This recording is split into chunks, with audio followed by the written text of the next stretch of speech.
안녕하세요. 저는 결혼 25년 차 40대입니다. 결혼을 한 지 벌써 20년이 넘었다 생각을 하니 세월이 참 빠르다 생각이 드네요. 결혼 기간만큼이나 여러 가지 일들이 있었지만 저는 저희 가족 얘기를 한번 해볼까 해요. 저는 세 아들 중 맏이에게 시집을 간 맏며느리랍니다. 시동생들은 남편보다 10살은 더 어린 동생들이었고 저희가 결혼을 할 때에도 시동생들은 아직 성인이 되지 않았던 시기였어요.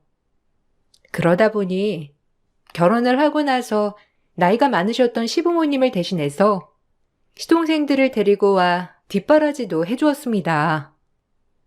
사실 20대에 시집을 와서 중고등학교 남자아이 둘과 같이 생활하는 건 쉽지 않았지만 정말 제 친동생들처럼 대해주었죠.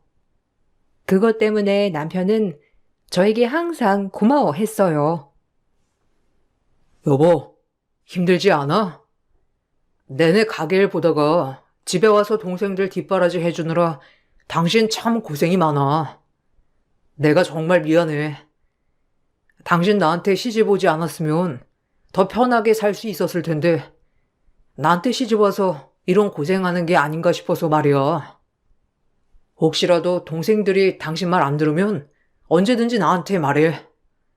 내가 따끔하게 혼내줄 테니까. 어머니 아버지도 참 너무하시지. 동생들을 이렇게 맡겨버리시다니. 여보, 괜찮아. 어머님, 아버님 연세도 있으시고 일하시느라 바쁘시기도 하잖아. 우리랑 사는 게 동생들한테도 더 좋고 그 시골에서 살면서 먼 학교까지 통학하는 게 더 힘들지.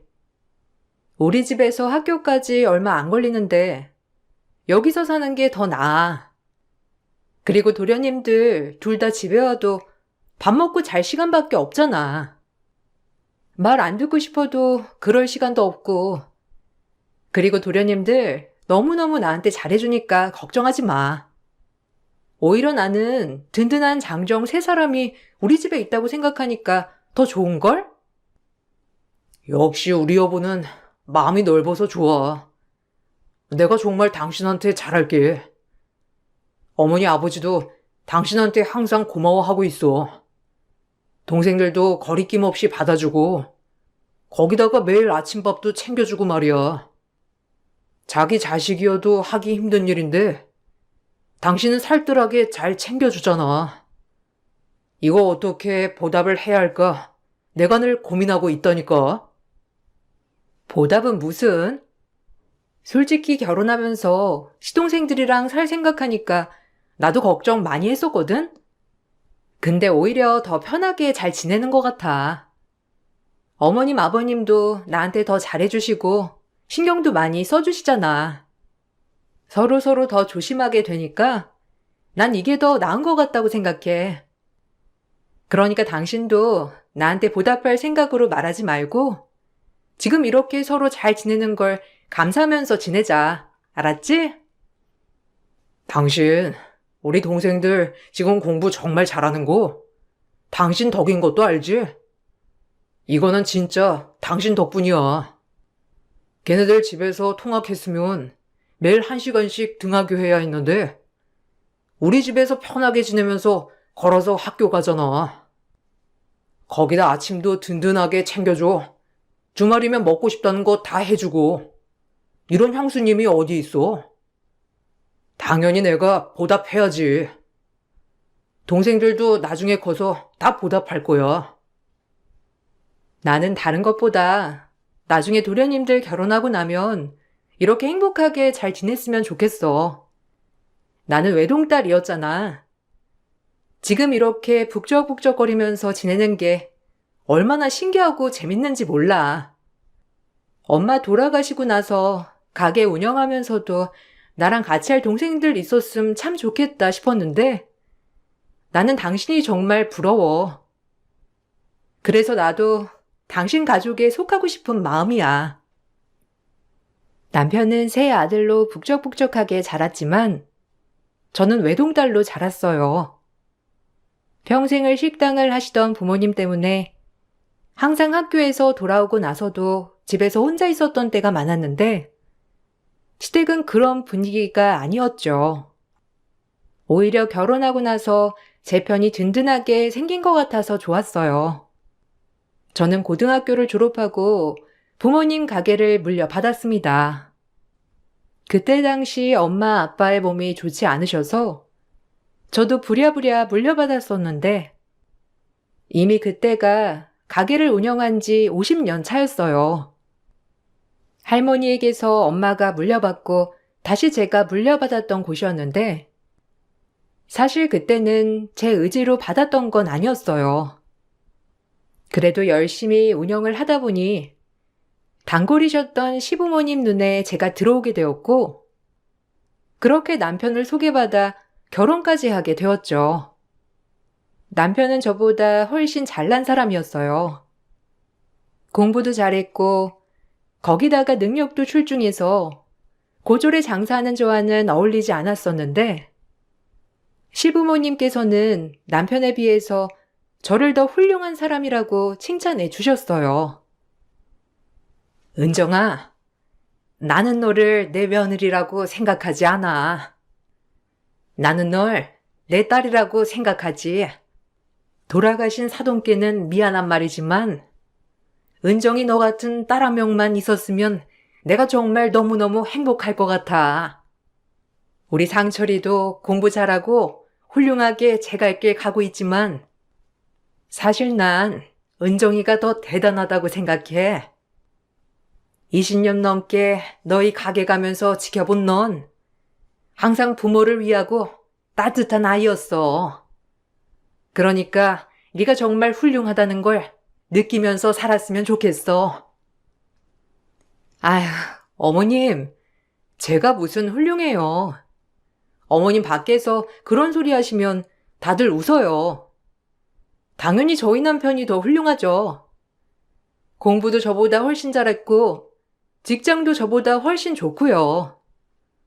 지나가는 사람 붙잡고 물어봐도 다들 어떻게 제가 저렇게 좋은 능력 있는 사람이랑 결혼했을까 싶을걸요? 저야말로 어머님 아버님께 항상 감사드려요. 부족한 저를 이렇게 사랑해주고 위해주셔서요. 네가 얼마나 훌륭한 사람이고 귀한 사람인데 공부를 잘하는 건 노력하면 그럴 수 있지만 심성이 좋은 건 노력한다고 될 수 있는 게 아니야. 내가 살아가면서 느끼는 게 그런 거야. 너는 누구보다 심성이 곱고 착한 아이란다. 상철이보다 솔직히 난 네가 너무 아깝지. 효심이 깊은 아이고 어른을 위해 줄 줄 아는 아이니까. 은정아, 우리 아들들 잘 부탁할게.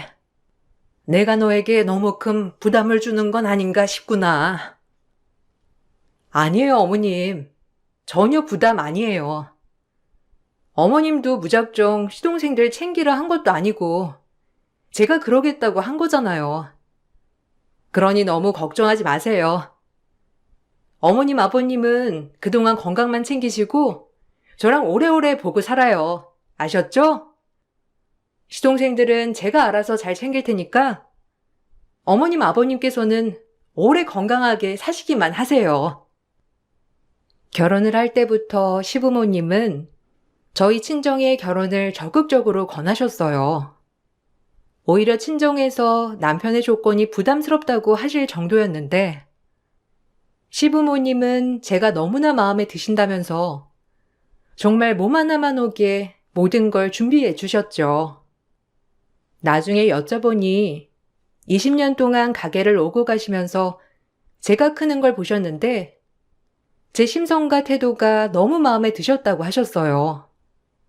아무리 노력해도 안 되는 게 심성이라면서 그것 하나만으로도 당신들의 자식보다 훨씬 훌륭하다면서 적극적으로 결혼을 추진하셨죠. 절 인정해주고 아껴주시는 시부모님을 위해서 전 더 잘하려고 노력을 했어요.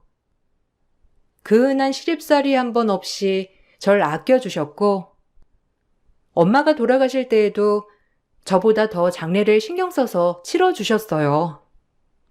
그 덕분에 전 부모님께서 모두 돌아가시고 난 후에도 외로움 없이 잘 지낼 수 있었죠. 시동생들은 전부 공부를 잘했는데 그래서 다들 사자 직업을 달 수 있는 대학에 진학을 하게 되었습니다.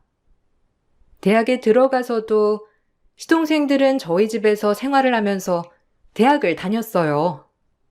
제가 시험 기간이면 직접 도시락도 싸주기도 했고 빨래도 다 해줬었죠. 오로지 공부에만 전념할 수 있도록 생활을 제가 담당하고 남편은 학비를 담당했어요. 그 덕분인지 시동생들은 한 번도 어긋나지 않고 대학까지 모두 좋은 성적으로 졸업을 했습니다. 졸업을 하고 둘째 시동생은 의사가, 셋째 시동생은 검사가 되었죠. 첫 월급 받던 날 시동생들은 저희에게 감사하다며 카네이션 꽃다발을 안겨주기도 했어요. 형수님, 저 오늘 처음으로 월급 받았어요. 제일 먼저 형수님한테 선물 드리고 싶었어요. 이거 카네이션이요. 사실 엄마 아빠한테도 감사하지만 전 형수님한테 더 감사해요. 형수님께서 챙겨주신 교복이며 참고서며 아침밥으로 제가 이 자리까지 온 거 아시죠? 형수님 고생하시고 저희 신경 써주신 거 항상 감사하게 생각해요. 저 이렇게 일하고 있으니 앞으로는 형수님께 더 보답하면서 살게요. 도련님, 그럴 필요 없어요. 저야말로 도련님이랑 같이 지내면서 재미있었는걸요? 솔직히 애들도 태어나고 시끄럽고 정신 없었을 텐데 그런 거 한번 티도 안 내고 애들이랑도 잘 놀아주고 저야말로 고맙죠. 도련님들 아니었으면 애들 키우는 것도 버겁고 힘들다 느꼈을 거예요. 도련님들 잘 되는 모습 보니 제가 다 뿌듯하네요. 저는 더 바랄 거 없어요. 도련님들 잘 자리 잡아서 좋은 짝 만나 사는 게 제 바람이에요. 저도 딱 형수님 닮은 여자 만나서 결혼하는 게 꿈이에요. 항상 형한테는 말하거든요. 형은 절대 그런 사람 못 만난다고 했지만 어쨌든 제가 꼭 형수님처럼 마음씨 넓은 여자 만나서 꼭 소개해 드릴게요. 형수님 정말 감사합니다.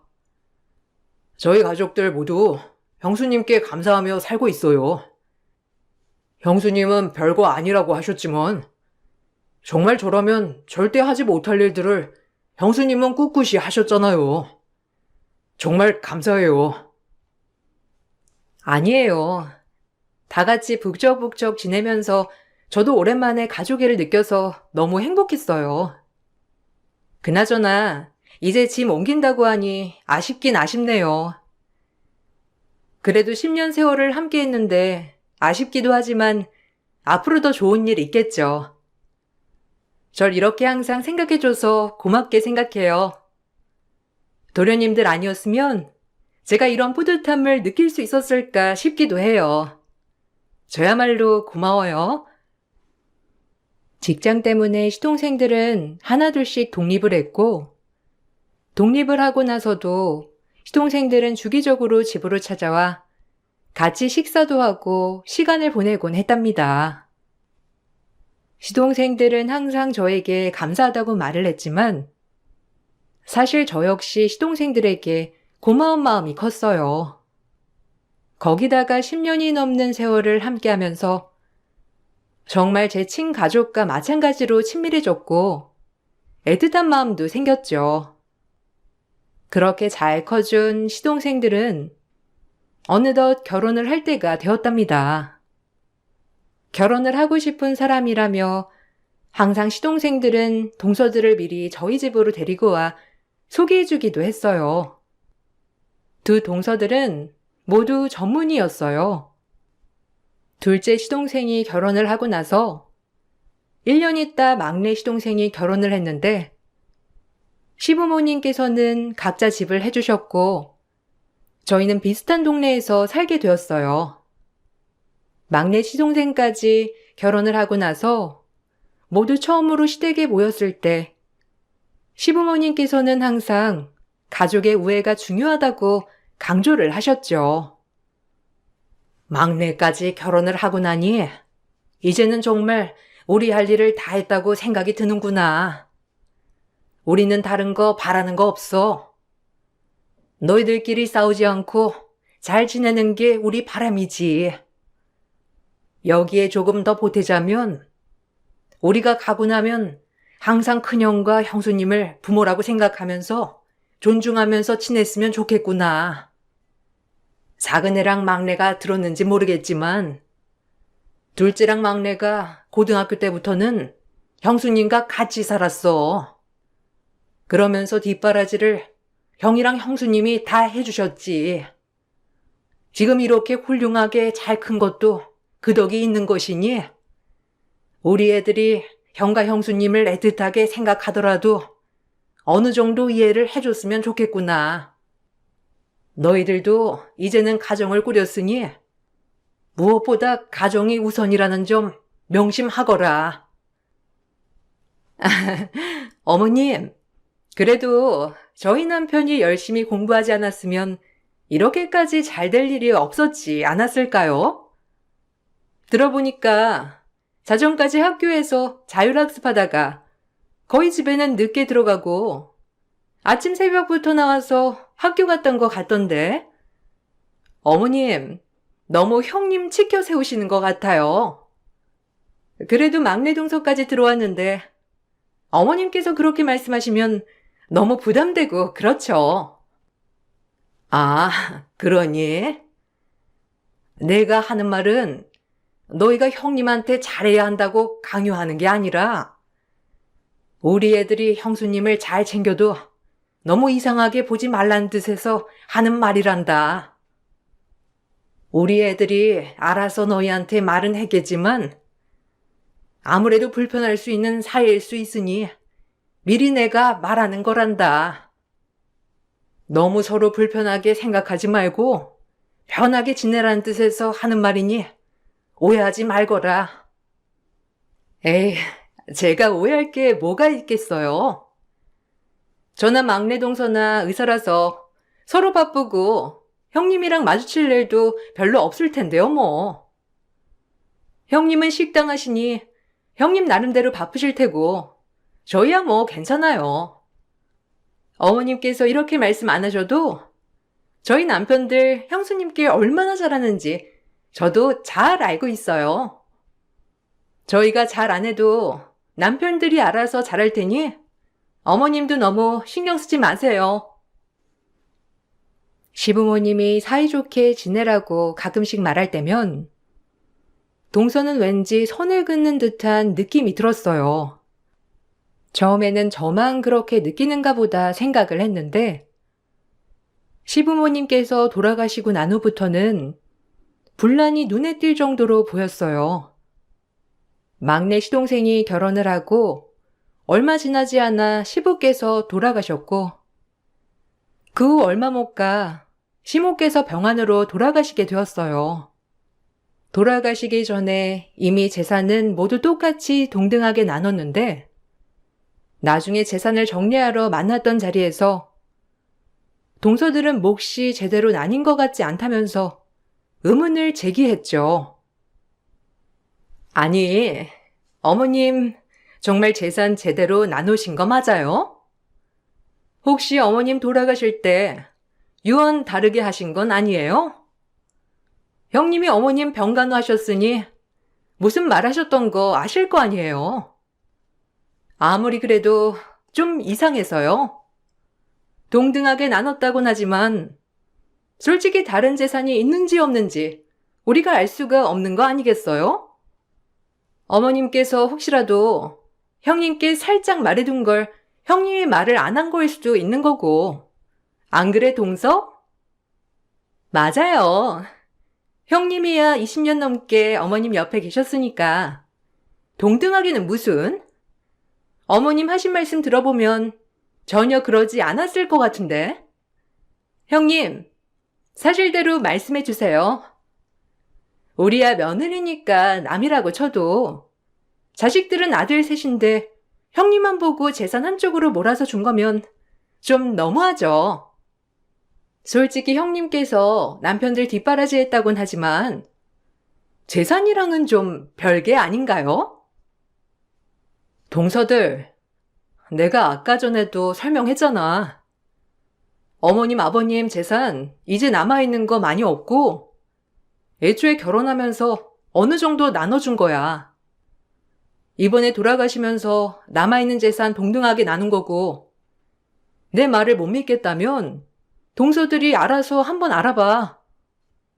나는 지금 알려주는 대로가 알고 있는 전부이니까. 동서들이야말로 너무한 거 아니야? 동등하게 나눴다고 내가 몇 번을 말했는데 왜 의심을 해? 아니, 형님이 왜 화를 내세요? 저는 그냥 마땅히 의심할 만한 걸 말하고 있는 것뿐인데 뭔가 찔리시는 게 있으신 거 아니에요? 솔직히 좀 그렇잖아요. 형님은 나서서 어머님 병간호도 다 하시고 그러면서 재산 이런 거 어머님께서 똑같이 안 나누고 가셨을지 우리는 알 수가 없는 거 아니겠어요? 그냥 그래서 물어본 것뿐인데 형님이 그렇게 말씀하시니 더 수상하다고 생각이 드는데요? 솔직히 아주버님한테 더 재산 많이 나눠주신 건 사실이잖아요. 결혼하면서 저희보다 훨씬 더 좋은 집에 사시는데 그렇게 따지면 지금 재산 분할 저희한테 더 해주셔야 맞는 거 아니에요? 황당하게도 동서들은 시부모님이 돌아가시면서 남겨주신 재산에 대해서 분할이 잘못됐다며 말을 꺼냈죠. 그 말을 듣고서는 너무나 어처구니가 없었지만 겨우 시동생들이 옆에서 말리면서 사건은 마무리가 되었습니다. 그날 이후로 동서들을 보는 일은 더더욱 없어졌어요. 시동생들은 한 달에 한 번씩 같이 모여서 저희 집에 왔죠.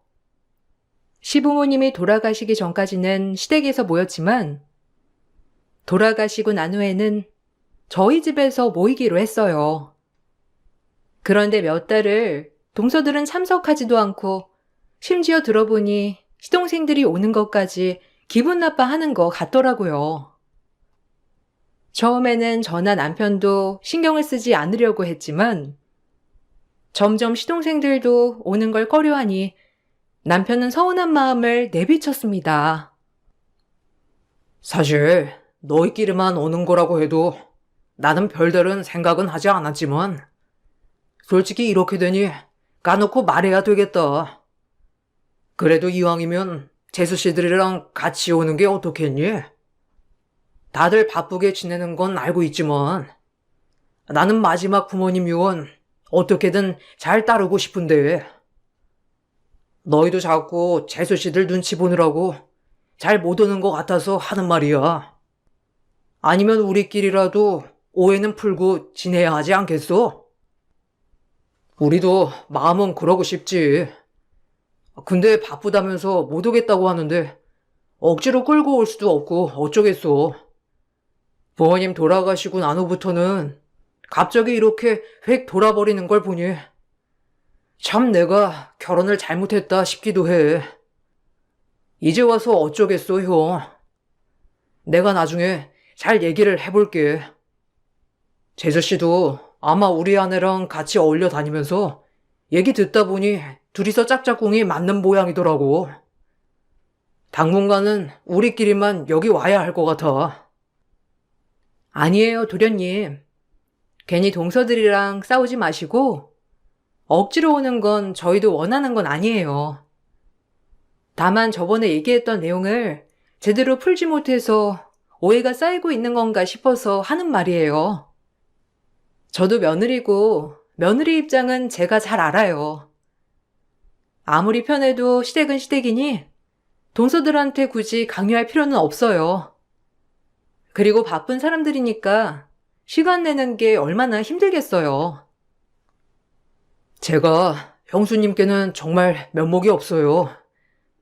솔직히 형들이며 저도 이렇게 잘 된 것도 사실 형수님 덕이 제일 큰데 공부에 전념할 수 있게 도와주시고 형도 우리 뒷바라지 다 해주고 그런 거 다 말을 했는데도 전혀 신경을 안 써주고 이해도 안 해주니 더 이상 어떻게 해야 할지 모르겠네요.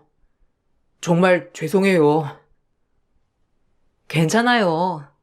사람 사는 게 다 뜻대로 되는 것도 아니듯이 모두가 같은 마음이 될 수는 없는 거죠. 오해가 있다면 나중에 시간이 지나면서 찾아 풀릴 수 있는 거니까 그걸로 동서들이랑 다투지 마세요. 우리야 벌써 함께 지낸 지 20년이나 되었는데 친할 수밖에 없잖아요.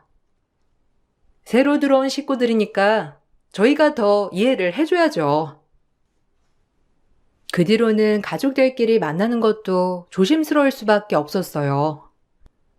매달 있었던 가족 모임도 조금씩 줄여가면서 거리를 두기로 했죠. 그러던 중 둘째 시동생이 어느 날 몸살이 크게 걸려 병원에 입원을 해야 할 정도로 몸 상태가 나빠졌던 적이 있었어요. 남편과 병문안을 갔었는데 얼굴이 엄청 헬쓱해져 있더라고요. 퇴원을 도와주면서 저에게 제가 만들어준 육개장이 너무 먹고 싶다면서 말을 하길래 저는 얼른 장을 보고 열심히 만들어 시동생 집으로 보내줬죠. 그런데 음식을 보내자마자 동서가 불이 나게 전화가 오더라고요. 형님, 도대체 말도 없이 왜 이런 걸 보내시는 거예요? 지금 제가 요리 안 한다고 말하려고 이런 거 보내신 거예요? 참나. 저희 식당 관리하느라고 이런 음식 입에도 안 되는 거 모르세요?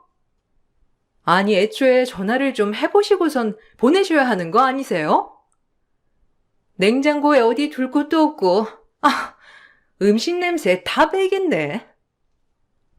어머, 동서, 미안해. 나는 시동생이 너무 먹고 싶다고 하길래 내가 그 생각만 하느라고 동서 생각을 못했네. 너무 미안해. 그거 그럼 내가 가서 다시 가져갈게. 밖에만 내놔줘.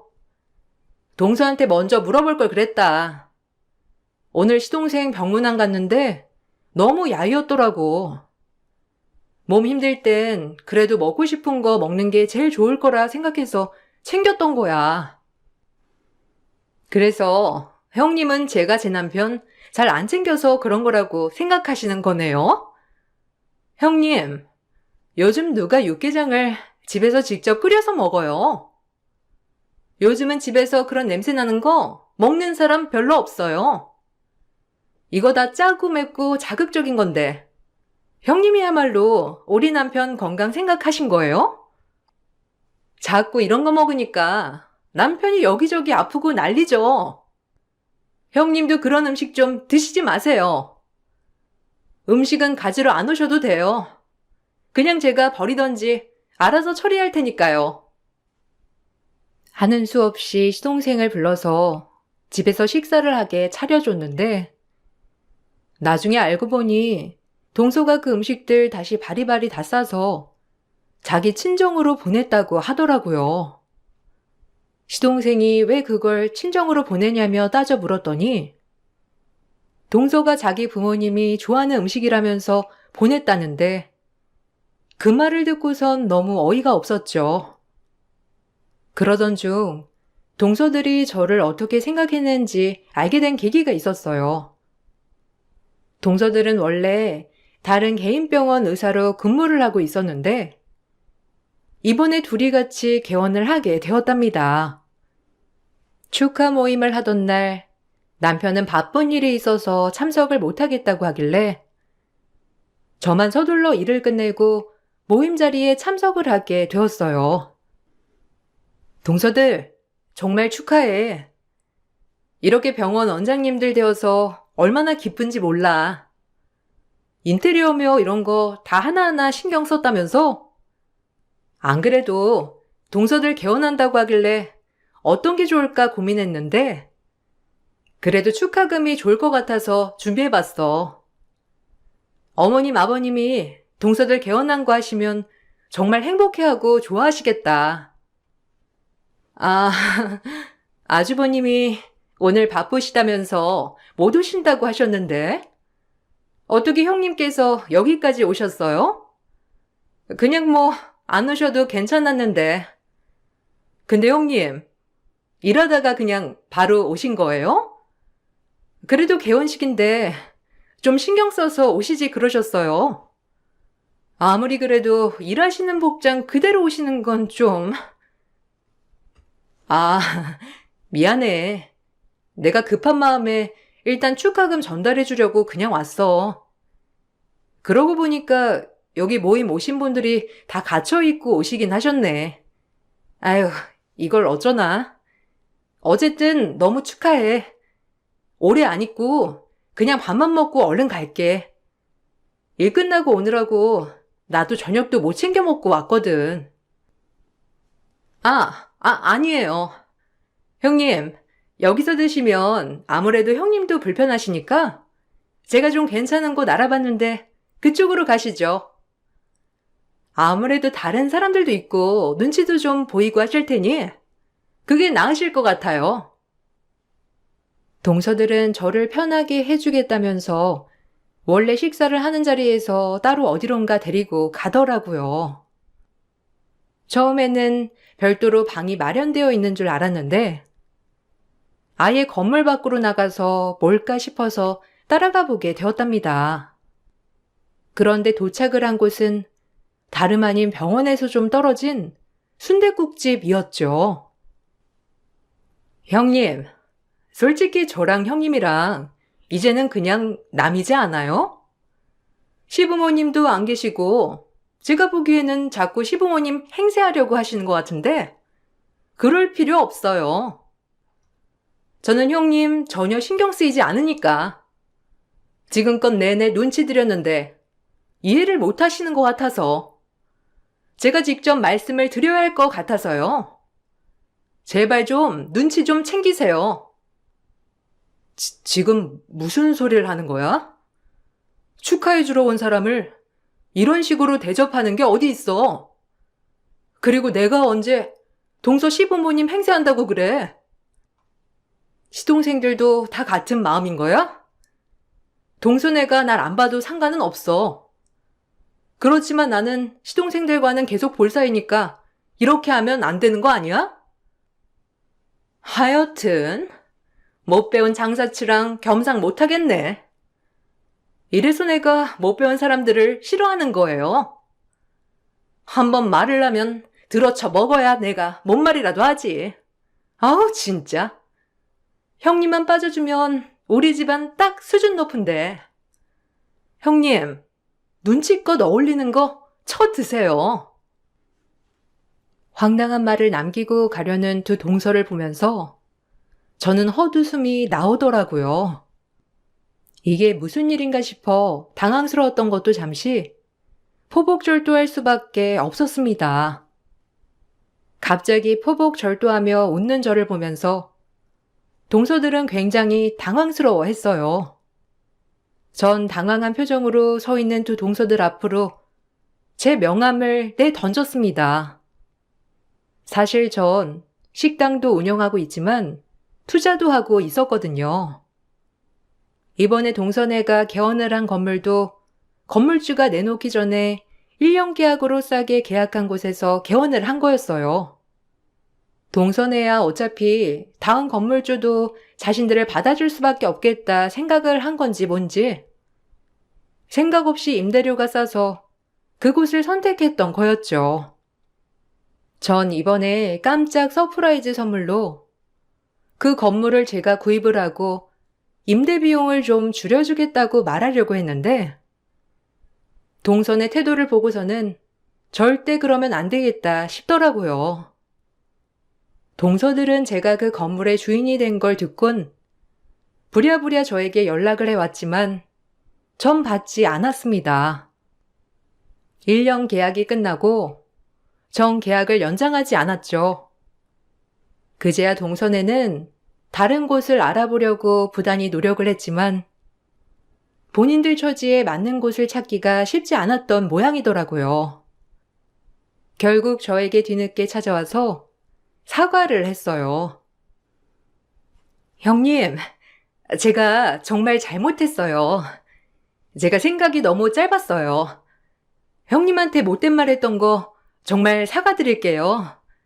그러려고 했던 건 아닌데 시부모님도 형님을 너무 예뻐하시고 남편도 형님 말이라면 무조건 들어야 한다고 해서 제가 마음속으로 형님 질투하고 있었나 봐요. 이번에 개원하면서 그래도 떳떳하게 자랑할 수 있을 거란 생각에 그만 너무 죄송합니다. 한 번만 봐주세요. 맞아요, 형님. 저도 가족들이 너무 형님을 예뻐하셔서 질투가 나서 그랬어요. 저희 이번에 계약 연장 못하면 다른 곳으로 가야 하는데 솔직히 저희 지금 옮길 여력도 없고 의료기기 비용도 다 못 갚았어요. 오래 임대해달라는 말은 안 할게요. 저희 지금 개원하면서 차림 비용만 벌 때까지 연장해 주시면 안 되나요? 지금 와서 이렇게 옮겨버리면 저희 갈 곳이 없어서 그래요. 동선에 참 웃긴다. 못 배워먹은 사람이랑은 겸상도 못하겠다고 했던 게 누구더라? 그래놓고서는 이제 와서 죄송하다고 하면 나는 못 배웠으니 다 받아줘야 하니? 나도 동서들이 이렇게까지 생각하는지는 꿈에도 생각을 못했네. 동서들한테 다시 임대해줄 생각 없으니까 깔끔하게 정리하고 나가. 그리고 거기 비워둘 거니까 동선의 원상태로 되돌려 놓아야 하는 거 알고 있지? 형님, 제발 부탁이에요. 저희 이거 개원하면서 있는 돈 없는 돈 다 끌어다 써서 지금 나가면 이거 다 빚더미 되는 거예요. 한 번만 부탁드려요. 저희가 너무했던 거 저희도 알고 있어요. 평생 반성하면서 살 테니까 한 번만 용서해 주시면 안 될까요? 내가 왜 그래야 되지? 나보다 훨씬 잘난 건 너네들이잖아. 그런데 내가 왜 너네 사정을 다 봐줘야 하냐고. 그렇게 무시할 때는 언제고. 너네가 그렇게 생각한 거 아니었어? 뒤로 호박씨 까는 게 나라고 생각했으면서 왜 이래? 우리 그냥 하던 대로 하자고. 이제 와서 미안하다 어쩐다 쇼하지 말고 니들이 알아서 해결해. 사실 처음에는 저도 동서들에게 어느 정도 혼을 주고 싶어서 말을 한 거였지만 남편이며 시동생들도 모두 절대로 계약을 연장해주지 말라고 말을 꺼냈어요. 시동생들은 그동안 참아왔던 얘기를 마구 쏟아냈죠. 둘째 시동생은 이미 동서가 사치하는 것 때문에 정이 떨어질 대로 떨어졌다고 말을 했어요. 이번 사건 이전부터 저에 대해서 말하는 것이며 대하는 태도도 마음에 들지 않았는데 이참에 정리할 기회인 것 같다면서 말을 했죠. 결국 둘째 시동생은 증거를 제출해서 소송하고 갈라지게 되었습니다.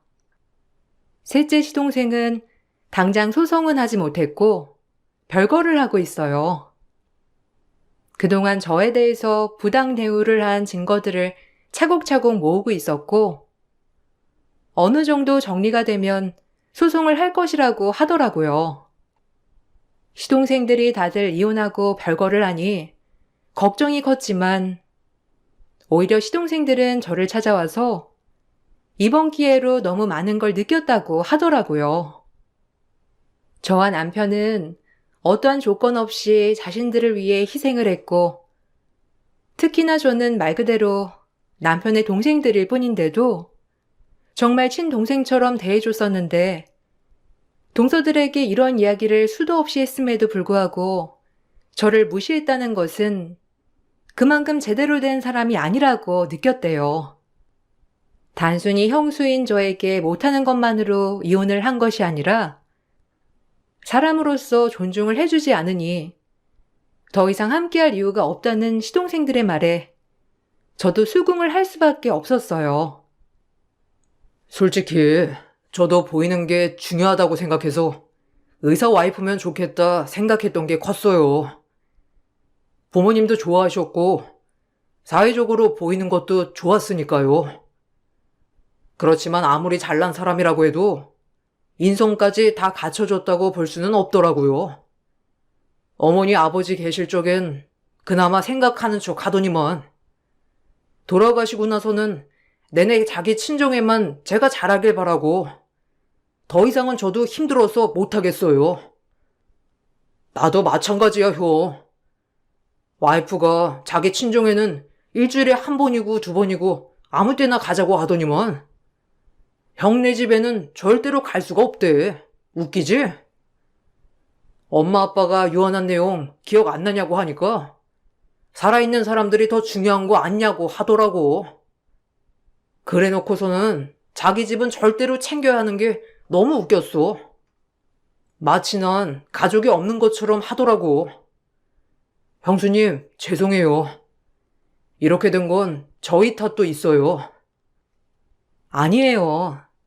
동서들이랑 잘 못 어울리는 건 저도 알고 있었지만 속으로는 저랑 급이 다르다고 생각했다는 게 좀 충격이긴 했죠, 뭐. 틀린 말은 아니었는데 막상 실제로 들으니 너무 충격이긴 하더라고요. 그래도 이렇게 되어버린 건 아쉽고 안타까워요. 전 다행이라고 생각해요. 언젠가는 본성이 드러났을 텐데 그나마 결혼한 지 얼마 안 됐을 때 정리하는 게 낫죠. 나중에 시간이 더 지났을 때에는 그땐 더 결정하기 어려웠을 것 같아요. 형수님께는 큰 상처가 되었겠지만 우리 가족이 이번 기회로 더 똘똘 뭉칠 수 있는 계기가 되었던 것 같아요. 그렇게 동서들은 개원을 하면서 생긴 빚까지 더해져 이혼을 하게 되었습니다. 들어보니 다른 개인 병원들을 전전하면서 쉴 틈 없이 일하고 다닌다고 하더라고요. 이후에 저희는 매달 하던 모임을 다시 시작했어요. 시동생들도 처음에는 이혼을 하고 힘들어했지만 더 늦기 전에 결정할 수 있어서 다행이라고 하더라고요. 전보다 저희는 더욱 단단해졌어요. 시부모님께서 돌아가시게 되면서 Y가 될 수 있었지만 여러 가지 사건들을 겪으면서 서로가 서로에게 귀중하고 소중한 존재라는 걸 알게 되었답니다. 제 사연 들어주셔서 모든 분들에게 감사드려요. 여러분들도 소중한 가족들과 행복하게 지내시길 바랄게요. 안녕하세요. 저는 남편과 함께 건물 청소 일을 하고 있는 40대 중반 여자입니다. 많은 분들 앞에 저희 집안 얘기를 털어놓는 이유는 동서와 저와의 삶이 180도 바뀌게 되는 상황을 맞이하게 돼서 사연을 신청하게 되었습니다. 그동안 동서를 알고 지낸 지 1년 정도 되었는데요. 시동생과 동서가 정식적으로 결혼식을 올리고 부부가 된 건 작년 가을쯤 되겠네요. 동서는 결혼 전에 시댁에도 자주 왕래하면서 좋은 며느리의 이미지를 구축해 나가며 시부모님의 사랑을 한 몸에 받고 있었어요. 워낙 잘 사는 집안이라 저희 집안과는 비교 자체가 안 되었죠. 동서는 젊은 나이임에도 부모님의 재력으로 건물주라는 타이틀을 가지고 있으면서 저희 부부에게 건물 청소를 맡겨 주었습니다. 작은 동네에서 일반 상가나 다가구 주택 정도의 청소를 해왔었는데 동서의 소유로 되어 있는 15층 빌딩 건물 청소는 생각보다 방식이 많이 달랐어요. 저희가 그동안 청소해왔던 방법이 아닌 동서가 원하는 대로 해줘야만 하는 상황이었죠. 보통은 남편이 견적을 내고 일주일에 2번에서 많게는 3번 정도 청소가 이루어지는데요. 동서의 건물 안에 청소하시는 분들이 상주에 계셔서 저희는 외부 유리창이나 청소가 힘든 곳 위주로 담당하게 돼서 일주일에 한 번만 가는 걸로 결정을 하게 되었죠. 그런데 동서에게 돈을 받고 일을 하는 입장이 되면서부터 조금씩 문제가 생기기 시작했습니다. 빌딩 건물을 청소해주면서 받는 돈은 한 달에 100만 원 정도였고 그 안에는 부수적인 비용들까지 포함되어 있었기 때문에 이것저것 소모품 나가고 저희와 같이 일을 하는 직원분 몇 분에게 일당으로 들어가면 남는 건 없다고 봐야 했지만 가족이 되었다는 이유 하나만으로 저희 부부는 동서의 빌딩을 관리해 주었습니다. 그런데 어느 날 동서가 저를 잠깐 사무실에서 따로 보자며 손짓을 하길래 한창 청소를 하고 있던 상황이라 지저분한 몸 상태로 동서를 마주하는 게 좀 그랬지만 무슨 일인지 몰라 일단 사무실로 따라 들어가게 되었습니다. 무슨 일 때문에 불렀냐고 물어보니 동서는 저희 청소 상태에 대해 지적을 하기 시작했어요. 마음에 들지 않는 부분들이 있다고 좀 더 신경 써달라는 요청이었습니다. 형님, 제가 정말 이런 말까지 안 드리려 했는데요. 일주일에 한 번씩 청소를 끝내시고 돌아가신 뒤 살펴보면 솔직히 너무 엉망이에요. 청소 전문 업체라 그래도 믿고 맡겼는데 너무 형편없어서 깜짝 놀랐어요. 앞으로 좀 더 신경 써주시면 좋을 것 같은데요. 특히 제가 매일 아침마다 사무실에 들어와서 제일 처음 하는 일이 커피 한잔 하면서 창밖을 쳐다보는 건데 창이 너무 얼룩져 있잖아요. 외벽은 제가 닦을 수도 없는 건데 최대한 신경 써서 해 주셔야죠. 동서가 무슨 말 하는지 내가 모르는 건 아닌데 청소를 일주일에 한 번씩 오잖아. 그런데 그 사이에 눈이나 비가 오면 유리창이 먼지랑 착색이 돼서 얼룩이 생길 수가 있어. 매일같이 관리해주는 것도 아닌데 그 정도는 감수해줘야 하지 않을까? 그리고 지금 유리창 상태를 보면 아직 괜찮은 편이야. 다른 건물 같은 경우 몇 달에 한 번씩 관리해주거나 건물주의 요청이 있을 때만 외벽 유리창을 닦아주고 있거든. 동서처럼 일주일에 한 번씩 닦아주는 건 정말 쉬운 일은 아니라는 걸 알려주고 싶어서 그래. 층수가 적은 것도 아니고 15층이나 되는 빌딩인데 남편 포함 남자 직원 2명에 나는 실내에서 부수적으로 청소를 해주고 있잖아. 솔직히 100만 원으론 남는 게 하나도 없다고. 그래도 동서는 가족이기 때문에 아무런 조건 없이 관리해주고 있는 건데 너무 타이트하게 조이지 않았으면 좋겠어. 일단 오늘은 밖에 살짝 비도 오고 바람도 꽤 많이 부는 편이라 외벽 창문 청소는 힘들 것 같다고 했거든? 다음 주에나 해야 될 것 같아. 그러니까 지금 꼴랑 100만 원 주면서 제가 너무 바라는 게 많다고 얘기하는 거네요. 남는 게 하나도 없는데 뭘 자꾸 요구하냐는 거잖아요. 제 말이 맞죠? 동서, 무슨 말을 그렇게 해? 그만큼 우리는 정말 신경을 많이 써준다고 설명해주고 있는 거잖아. 우리는 한 번도 동서한테 불만을 가진 적이 없었다고.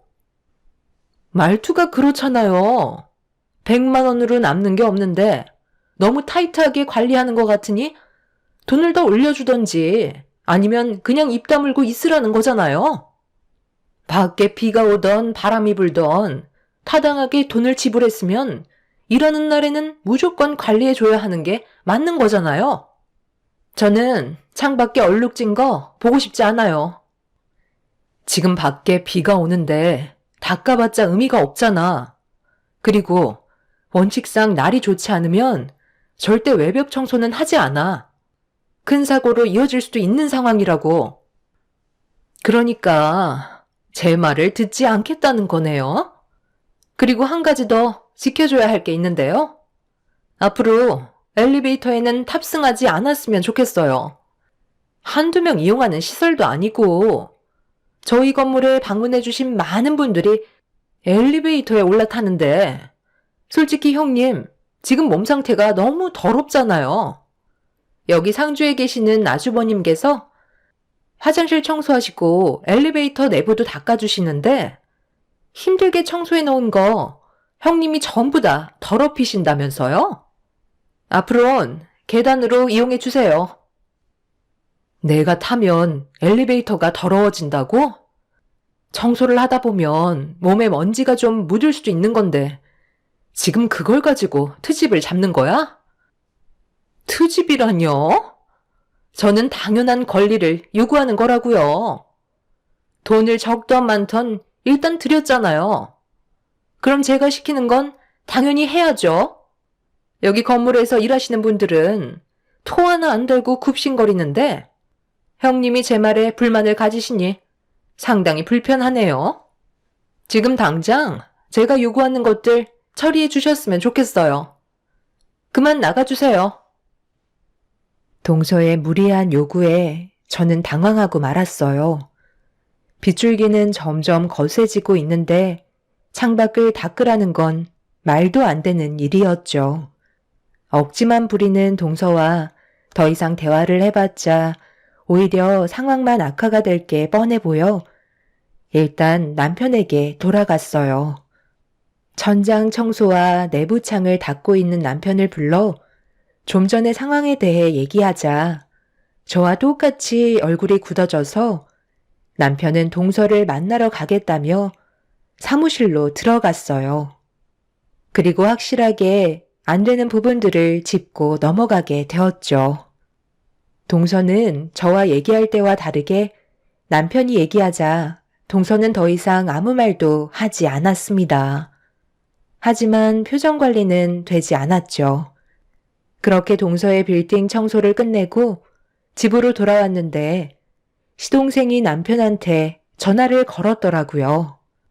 아무 생각 없이 받은 남편은 갑자기 화를 내더니 시동생에게 막말을 퍼붓기 시작했어요.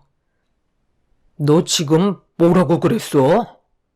그 정도는 해줄 수 있는 거 아니냐고? 지금 밖에 앞이 안 보일 정도로 비가 쏟아지고 있는데 외벽 창문을 닦으라는 게 말이 되냐고? 작은 건물도 아니고 15층 빌딩이라 시간도 하루가 걸리는 일에다가 상당히 위험한 작업인데 지금 나보고 무리하게라도 일을 하라는 거냐? 맨날 밥 먹고 그 일만 하는데 그 정도 부탁 들어주는 게 뭐가 그렇게 어렵다고 꼭 그렇게까지 했어야 돼? 형 때문에 지금 우리 집안 분위기 이상해졌잖아. 그럼 너는 형이 재수 씨의 요구대로 창문 청소를 하다가 떨어져도 상관없다는 거야? 너 원래 그렇게 이기적이었냐? 사람보다 일이 우선이야? 지금 어디서 형한테 대들고 있어? 차라리 이런 식으로 할 거면 다른 사람 구하라고 그래. 일주일에 한 번씩 15층 건물 청소하는데 100만 원 주는 곳이 어디 있어? 가족이니까 그냥 관리해 주는 건데 감사하게 생각해야지. 잘 알지도 못하면서 또다시 이런 식으로 전화한다면 그땐 형도 더 이상 참지 않을 거니 그런 줄 알아라. 시동생은 자기 형이 다칠 수도 있을 만큼 위험한 작업인데도 자기 마누라의 말을 들어주지 않았다고 불만을 털어놓고 있었습니다. 듣고 있던 남편은 결국 화가 머리끝까지 차올라 난리를 치고 말았네요. 돈을 주고 일을 시키는 입장이라고 해서 남을 함부로 대하는 건 확실히 잘못된 거였고 저희는 그런 동서의 잘못된 행동들에 대해 바로 잡으려 했을 뿐이었죠. 그런데 이 문제가 엄청나게 큰 파장을 불러일으키게 될 거라곤 전혀 상상하지 못했습니다. 시부모님께서 주말에 가족 모두를 불러 모으시더니 함께 모여 식사하는 자리에서 시모가 저와 남편에게 한마디 하셨고 그 말을 듣던 남편은 동서를 보면서 소리를 질렀네요. 재수 씨, 지금 뭐 하는 거죠? 저희랑 싸우자고 이러는 거예요? 도대체 왜 이렇게까지 하는 거죠? 가족들끼리 이간질 시키면 좋아요? 제가 저번에 충분히 설명해 줬는데 왜 이렇게 억지를 부려요? 차라리 그냥 다른 사람 구하는 게 좋을 것 같고 이런 식으론 나도 더 이상 일을 해줄 수 없습니다. 재수 씨는 최대한 빨리 다른 업체 알아보고 비가 오든 눈이 오든 외벽 창문을 닦아줄 수 있는 사람이 있는지 한번 구해보세요. 제가 장담하는데 재수 씨가 원하는 조건 아무도 들어줄 사람 없을 거예요. 자기 목숨을 담보로 15층 빌딩에서 매달려서 일을 하는데 꼴랑 100만 원으로 그런 무리한 요구를 들어줄 것 같아요? 막내 며느리가 서운해서 그랬대잖아. 꼭 이렇게까지 화를 내야 돼? 가족끼리 돈 받으면서 일을 도와주는 게 어디 있어? 그냥 해주면 되는 거지. 너는 오랜 기간 청소일을 해왔기 때문에 막내 며느리가 부탁하는 건 솔직히 눈 감고도 할 수 있는 거잖아. 너무 팍팍하게 굴지 말고 해달라는 거 있으면 좀 해줘라. 제대로 알지도 못하시면서 무슨 말을 그렇게 하세요? 어머니는 제가 일하다가 떨어졌으면 좋겠어요? 저희는 재수씨 건물 청소해주는 게 좋아서 일하는 줄 알아요? 적자를 보면서도 가족이니까 그냥 해주는 것 뿐이라고요. 그냥 배가 부른 걸로밖에 안 보이네요. 그래도 계약한 게 있으니까 이번 달까지만 청소해주는 걸로 할게요. 말도 안 통하는데 더 이상 어떻게 진행을 할 수가 있겠어요? 재수씨 한마디에 왜 이리 다들 절절 매는 거죠? 저도 서운해서 그런 거예요. 창이 너무 더러우니까 제대로 청소를 해달라고 요구를 했던 건데 그게 그렇게 잘못된 건 아니잖아요? 돈이야 올려줄 수도 있는 건데 저는 하고 싶은 말도 못하는 거예요? 돈이 적던 많던 타당하게 요구한 것뿐인데 그걸 가지고 화를 내신 건 아주버님이 먼저셨잖아요. 그래서 어머님한테 속상했던 마음 털어놨는데 저는 입도 뻥끗하지 말고 살라는 거네요. 그냥 해주는 대로 감사하게 생각하고 살아라. 그런 말투로 저를 대하셨잖아요. 동서, 그게 아니라고 몇 번이나 설명했는데 도대체 왜 그러는 건데? 돈을 준다고 해서 무조건 시키는 대로 하는 건 직업상 힘들다는 거야. 날 좋을 때 시간 맞춰서 관리해 줄 수도 있는 건데 지금 당장 눈앞에 보이는 지저분한 것들이 있다고 비가 오는 안 좋은 날씨에 외벽에 매달려서 창문을 닦을 필요는 없다는 걸 말해줬잖아.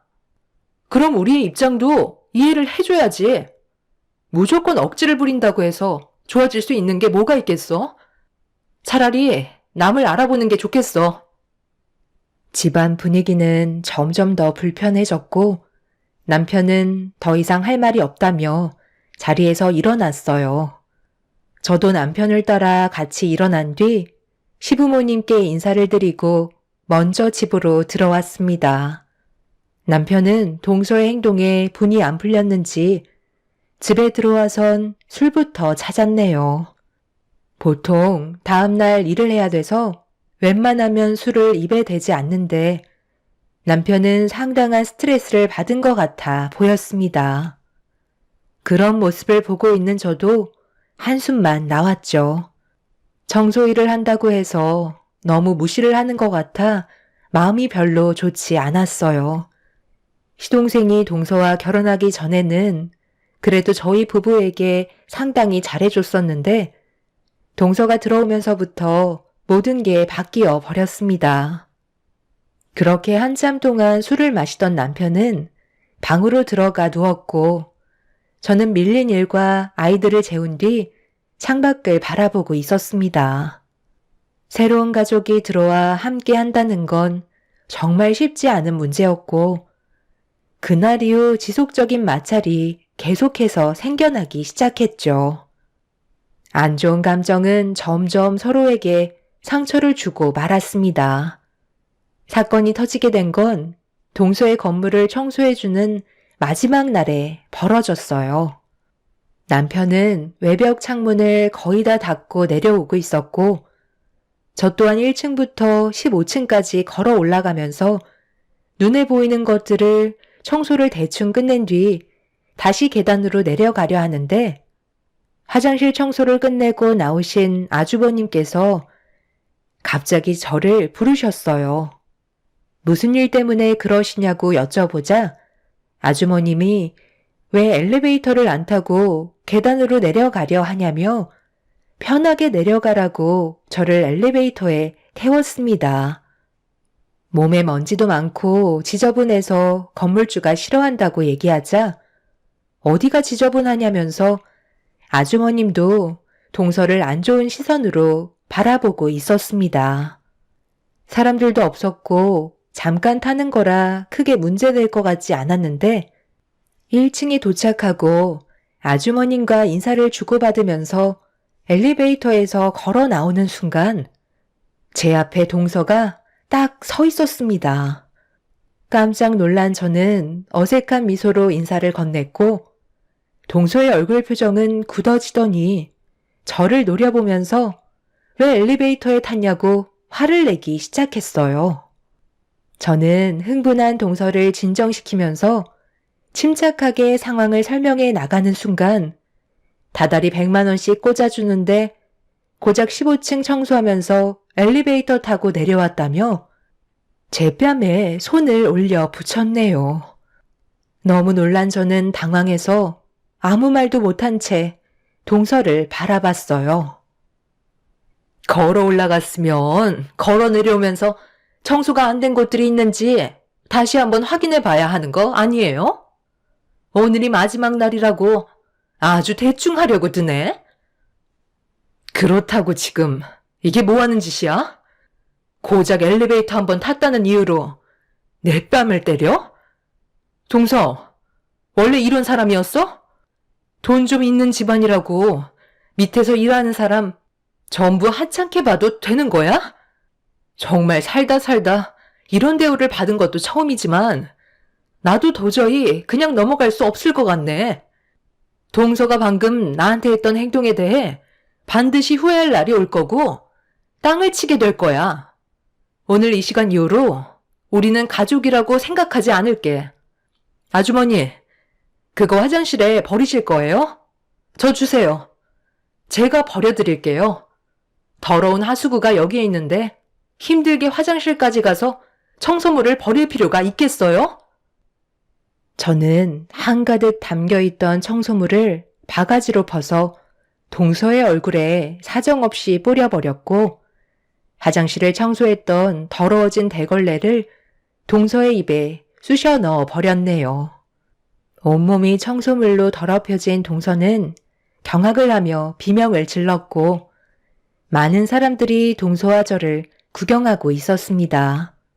그리고 그 사이 일을 끝낸 남편이 건물 안으로 들어오면서 저와 동서가 서로 머리채를 잡으며 뒹굴고 있는 모습을 발견했고 저희 둘 사이를 힘겹게 분리시켜 놓았습니다.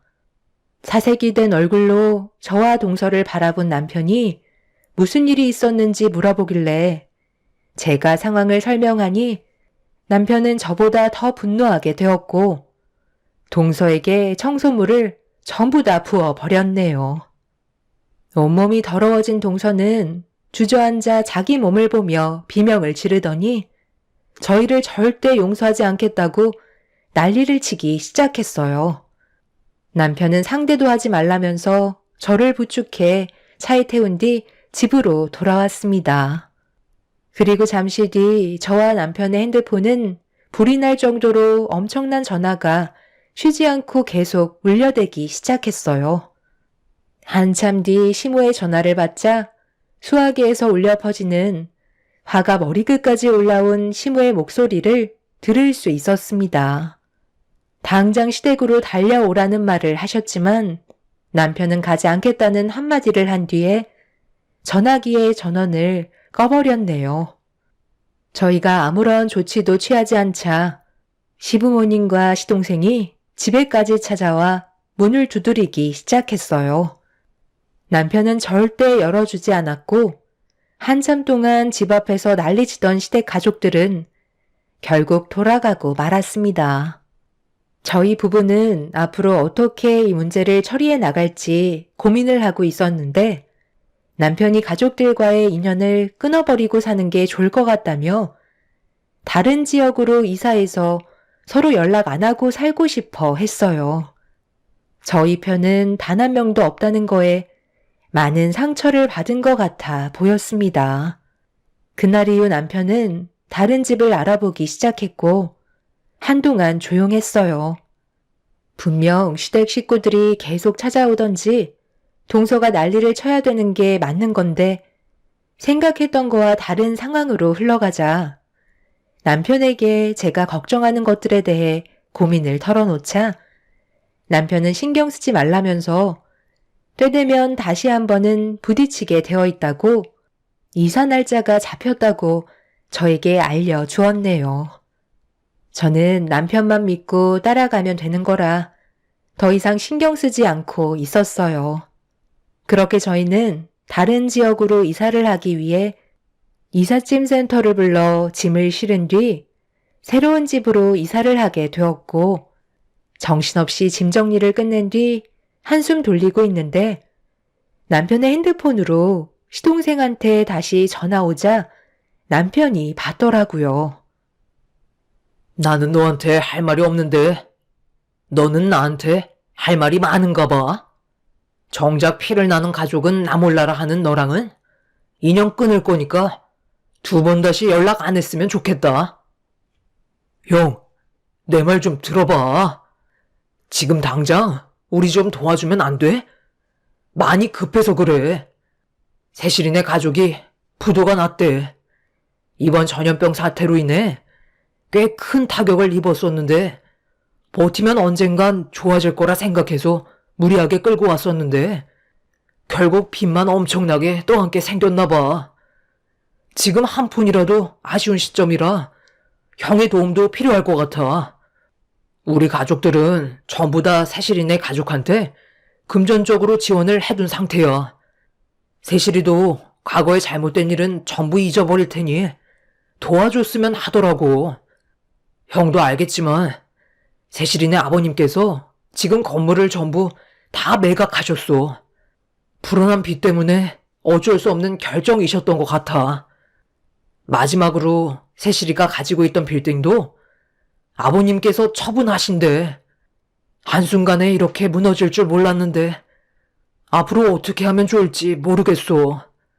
너무 앞이 캄캄하다고. 그래서 그동안 연락이 없었던 거냐? 어쩐지 뭔가 이상하다곤 생각했었는데 재수 씨네 집안이 부도가 나서 집안에 비상사태가 된 거였구만. 뭐 어쩌겠어. 운영을 잘못한 탓이니 현실을 받아들여야지. 나는 도와줄 생각 전혀 없고 앞으로는 너 앞에 나타날 일도 없을 거다. 재수 씨의 빌딩까지 처분할 정도면 빚도 어마어마할 텐데 우리가 가지고 있는 재산으론 숨도 돌리지 못할걸. 어찌됐든 나는 도와줄 생각 조금도 없으니 2번 다시 연락하지 마라. 남편이 전화를 끊자마자 시부모님께 다시 연달아 전화가 왔고 남편이 받지 않자 제 전화로 계속 연락을 취하셨어요. 그동안 갑자기 연락을 하지 않고 찾아오지 않으셨던 이유는 동서의 집안에 심각한 문제가 생겨서 그랬던 거였네요. 동서는 끝까지 전화가 온 적은 없었지만 시동생이 남편에게 도와달라며 소식을 전하는 걸로 어떤 상황인지 대충 알 수는 있었습니다. 동서가 애초부터 저희 부부에게 잘했다면 이런 관계까지는 오지 않았을 텐데 모든 건 전부 동서 탓인 거였죠. 저희는 남편과 함께 다시 일을 시작하면서 일거리를 점점 더 늘렸고 오랜 기간 남편과 관계를 유지하고 있었던 거래소 사장님한테 오래간만에 연락이 왔습니다. 괜찮은 매물들이 꽤 많이 나왔다면서 남편 보고 한번 방문해달라고 부탁을 하셨어요. 저희는 일을 마친 뒤 거래소에 발을 들였는데 누군가 거래소 사장님과 대화를 주고받고 있었습니다. 뒷모습과 말투가 익숙했는데 저희가 들어오는 소리에 고개를 돌린 여자는 다름 아닌 동서였네요. 사장님은 저희 남편을 반갑게 맞아주면서 손님이 오셨으니 잠시 기다리라며 커피를 건네주셨습니다. 동서는 저희 부부를 보곤 얼굴을 급하게 돌렸고 거래소 사장님은 빌딩을 매입할 사람이 나타나면 다시 연락드리겠다고 동서에게 명함을 건네주셨네요. 동서와 저희는 얼굴을 마주했지만 서로 아는 척하지 않았어요.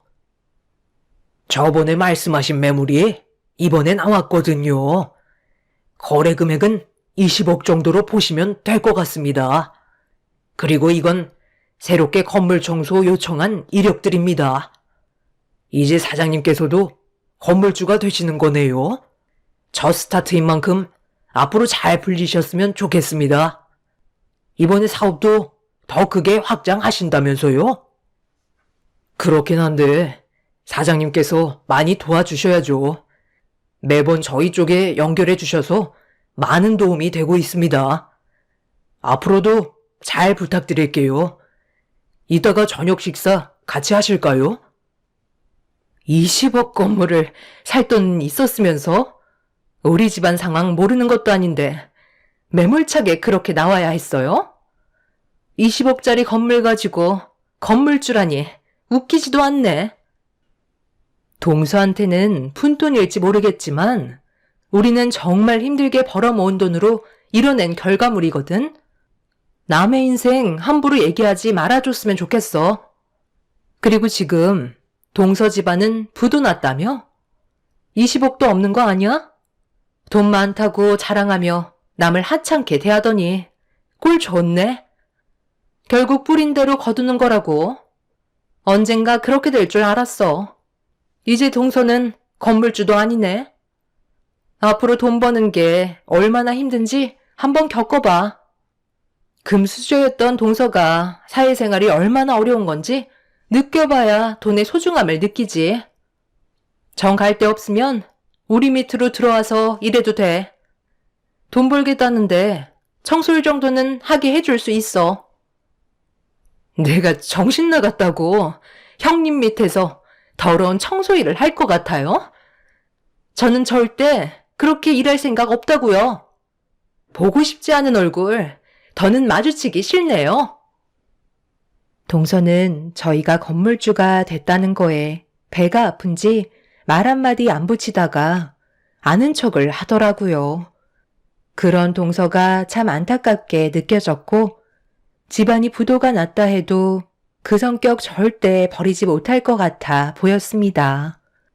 그렇게 동서와 저희는 그날 이후 2번 다시 얼굴을 마주하지 않고 있지만 문제는 시부모님께서도 동서네 가족이 다시 일어날 수 있을 거라는 기대에 부풀어 많은 돈을 지원해 줬다가 결국 같이 주저앉게 되는 상황까지 오고 말았습니다.